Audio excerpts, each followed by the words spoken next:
Buenos días amigos y bienvenidos. El expresidente Rafael Correa rompe el silencio acerca de lo que está aconteciendo con la fiscal general del estado, Diana Salazar. Y es que hace pocas horas han filtrado chats donde supuestamente la injerencia de Estados Unidos en Ecuador se ha llevado a cabo por medio de la fiscal general del estado. Y el principal afectado ha sido el movimiento político de la Revolución Ciudadana. Y un ejemplo de todo esto, el caso Fernando Villavicencio. A las pocas horas de ocurrido este hecho atroz, inmediatamente la fiscalía y los familiares de Villavicencio decían que todo era culpa de Correa. Hace pocas semanas, la viuda y las hijas reprocharon la postura de la fiscal porque decían que ella no estaba haciendo nada al respecto de este tema y que la culpa de Correa no era cierto porque el testigo protegido solamente se dejó llevar por las palabras de la fiscalía. Ese fue el enredo y esta también fue la injerencia para que la Revolución Ciudadana pierda votos y por ende las elecciones. Amigo, le pido que se quede hasta el final de este video, me siga en la página, se suscriba al canal y ahora sí escuchemos al expresidente Correa hablando sobre este tema. Buenas tardes, presidente Correa. La investigación revela la injerencia de Estados Unidos colaborando estrechamente con la Fiscalía de Ecuador para perjudicar a su movimiento a pocos días de las elecciones. ¿Usted tuvo alguna sospecha de la influencia de Washington en los comicios electorales del 2023? No sospecha, certezas, pero si era un secreto a voces. La injerencia del embajador de Estados Unidos era descarada, impune, ya eh, vulgar. Era el nuevo virrey en Ecuador y la fiscal fue su peón para perseguirnos a nosotros y tratar de destruirnos como movimiento progresista. Entonces, esto no tengo ninguna duda porque solo tengo certezas. Todo el mundo lo sabía, pero como era contra la izquierda nacionalista, soberana, entonces permitieron esta persecución y alterar los resultados de la elección del 2023. En el reportaje se menciona cómo desde Estados Unidos se fraguó la estrategia para implicar al movimiento Revolución Ciudadana en el crimen del ex candidato Fernando Villavicencio. ¿Cuál es su postura frente a esta intromisión extranjera por parte de Estados Unidos?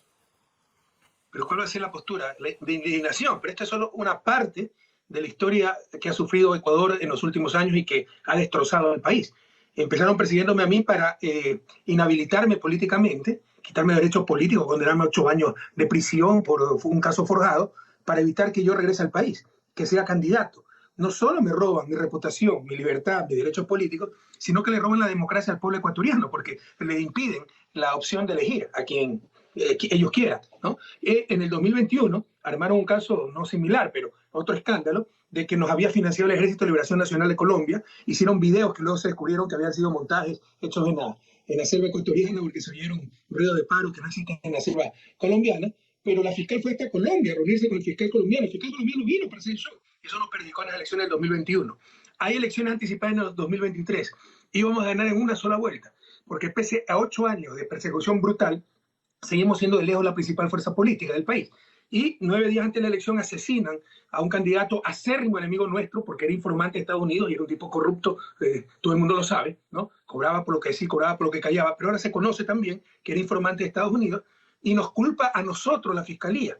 Le pasa esa información a la familia de Villavicencio, el asesinado, y también nos culpa a nosotros, porque si a la familia le dice fueron los correístas, eso va a repetir la familia. Hoy se sabe que todo fue mentira, fue una jugarreta de la fiscal Diana Salazar con el embajador de Estados Unidos para alterar el resultado de las elecciones, como efectivamente pasó. Presidente Correa, y bueno, usted decía, y justamente es así, en la Asamblea Nacional ustedes son la principal fuerza política. ¿Qué se podría esperar en los próximos meses de cara a las elecciones presidenciales? ¿Qué se podría hacer desde otras esferas del Estado frente a la revelación de esta información? Y más aún cuando estamos a puertas de que se reactive ese juicio político contra la fiscal general. En Ecuador no hay Estado de Derecho, eso debe entender el mundo. Ya hace 8 años no hay Estado de Derecho, se tomaron todas las instancias de forma totalmente ilegal.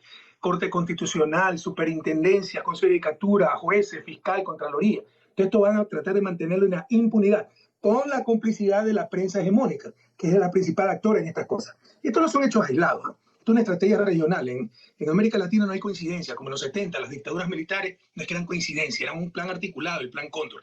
Ahora es el lawfare, la judicialización de la política, la persecución por medios judiciales de líderes políticos que le son incómodos a Estados Unidos y tratar de lograr, aniquilando judicialmente a esa persona lo que no logran en las urnas. Entonces no es una coincidencia, pero en el Ecuador no existe Estado de Derecho y pese a lo que hoy se conoce, pero siempre se supo que Diana Salazar es una corrupta, que juega un rol político, que es tan solo un peón de los Estados Unidos, que está vinculada al crimen organizado. Busque Ecuador ya es un narcoestado, busque un jefe de la mafia que haya sido apresado por esta señora. Por el contrario, se han escapado los principales, los que apresamos durante nuestro gobierno. Esto se sabe, es un secreto a voces hace mucho tiempo, hoy están las pruebas contundentes, pero muy probablemente no pasará nada porque se han tomado todo el Estado y tratan de protegerla por todos los medios con tal de que siga persiguiendo a los correístas y siga entregando el país a los intereses de la oligarquía ecuatoriana y de Estados Unidos.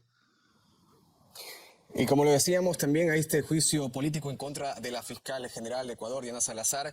¿Cómo cree que van a actuar las diferentes bancadas del Estado en la Asamblea Nacional? Es que eso le dije. Bueno, tal vez no fui lo suficientemente claro. Nosotros somos de lejos el partido con mayor bancada en la Asamblea, pero no tenemos mayoría por nosotros mismos. Porque cambiaron el método de asignación de escaño, entre otras las tantas trampas y desarme institucional que ha sufrido el país, para impedirnos ser mayoría, si no lo fuéramos. Entonces, las demás fuerzas políticas, todas están contra nosotros. Y para que vea el grado de retroceso democrático, civilizatorio incluso que tenemos, antes de que se ejecute el juicio político, ya las dos principales fuerzas políticas después del correísmo, o Revolución Ciudadana, como quiera llamarlo, la gubernamental de Noboa y el Partido Social Cristiano, dos de las principales fuerzas, se han pronunciado públicamente diciendo que no van a condenar a Diana Salazar. ¿Cómo es posible que antes del juicio ya se comprometan a defenderla? Cuando no han visto las pruebas, cuando no se ha realizado el proceso. Eso demuestra el nivel al que nos han llevado a nivel democrático, a nivel de valores. O sea, en un juicio político, los asambleístas son los jueces. Tienen que esperar las pruebas, la exposición, la defensa, la acusación. No, ellos ya dijeron que no van a condenar a Diana Salazar. Entonces, contra eso estamos luchando, contra la barbarie. O sea, ya no hay razón, ya no hay verdad, solo hay intereses creados. El interés es tratar de aniquilar el progresismo en Ecuador y van a utilizar todos los medios para aquello. En los últimos días hemos hablado continuamente sobre la situación crítica de Ecuador en el tema social, también de la seguridad, que está viviendo momentos críticos. Se han visto muchísimos asesinatos en los últimos días, a pesar de que hay un estado de excepción, de que las Fuerzas Armadas están en las calles resguardando supuestamente a la población. Bueno, estamos a cara de las elecciones. ¿En qué se deberían enfocar los próximos mandantes en que podrían llegar a Carondelet? Mira, hay varias formas de corrupción. Corrupción no es solo recibir dinero para hacer algo o dejar de hacer algo cuando usted es funcionario público. Corrupción es aspirar a un puesto para el cual no está capacitado. Corrupción es utilizar el poder político para fines privados, no para el bien común. La única legitimidad del poder político es el bien común. Y siempre nos hablan los liberales del equilibrio de poderes, no Congreso, Ejecutivo. Si nosotros ganamos el Congreso, la mayoría, y teníamos el Ejecutivo, era dictadura. La principal división de poderes que debe existir es la división entre poder público y poder privado. Hoy en Ecuador está tomado el Estado por el poder privado, no creen en el Estado, lo han desarmado, lo tienen solo para sus negocios y son incompetentes además. Además de que no tienen ganas de hacer, no tienen la voluntad de hacer, no tienen la capacidad de hacerlo, porque para combatir el crimen organizado no es darle más pistola a la policía, no es un trabajo para Rambo, es más bien un trabajo para Sherlock Holmes, es una cuestión integral, lavado de dinero, coordinación internacional, ver los puestos de destino, ver el origen de la droga que nos viene de Colombia. Nosotros no tenemos plantaciones de droga. Entonces, obviamente, la seguridad nos ha convertido en el país más violento de América Latina y de los 5 más violentos del mundo. Después de que yo dejé el país en el 2017, como el segundo más seguro de América Latina y los más seguros del mundo, y el más seguro para nuestro nivel de ingreso per cápita. Presidente Correa, y además de eso, pero hay que saber hacer las cosas.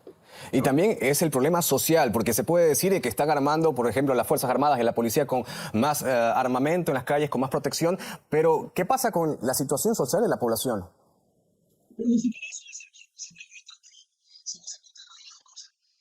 si no tiene toda la inteligencia para meter con la estructura.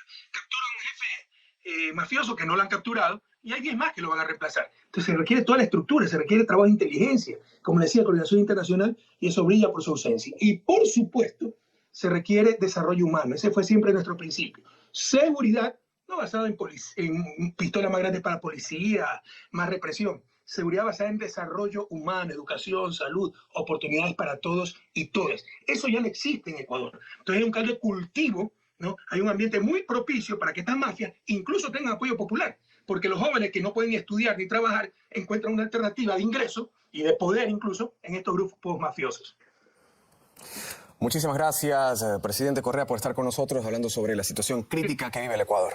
Y amigos, esto ha sido todo de momento. Recuerde dejarme su opinión en la caja de comentarios y suscribirse, que es totalmente gratis. Nos vemos.